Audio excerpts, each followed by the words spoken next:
Kwame was supposed to leave the hospital 2 days ago. The doctors said he was fine and ready to go home. But Kwame had other plans. He didn't want to leave just yet.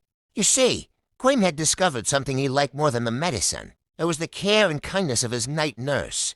Every night, just like clockwork, the nurse would walk into his room with a big, bright smile. She made Kwame feel special, not like a patient, but more like an important guest. She would check his temperature gently, fix his pillow, and even tuck the blanket around him like he was a little child. One night, while checking his vitals, she laughed softly and said, "Kwame, you are healthy, you. Should be home by now." But Kwame shook his head and said, "Healthy? No, I still feel weak." Then he added with a grin, "I think only your treatment can cure me." Now the funny thing is, her treatment wasn't medicine at all. Her treatment was the way she cared for him, rubbing his shoulders when he was stiff cracking, jokes to make him laugh, and even feeding him soup when he acted to slow.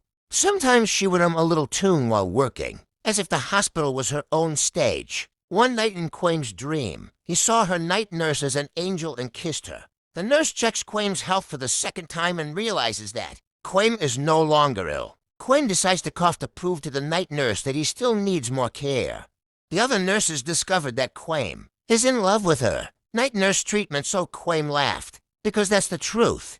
Kwame's wife visited Kwame. She looked around the room, crossed her arms, and frowned. Kwame tried to bring up some conversation, but the wife asked him if he was fine. Kwame answered not at all. The night nurse reassures Kwame's wife that she would take good care of her husband for her. Meanwhile, Kwame didn't say a word. He just leaned back against his pillow with a satisfied smile. The night nurse gently adjusted his blanket and gave him that same warm, soft care as always. Kwame closed his eyes, enjoying it so much that he felt like he was floating in heaven.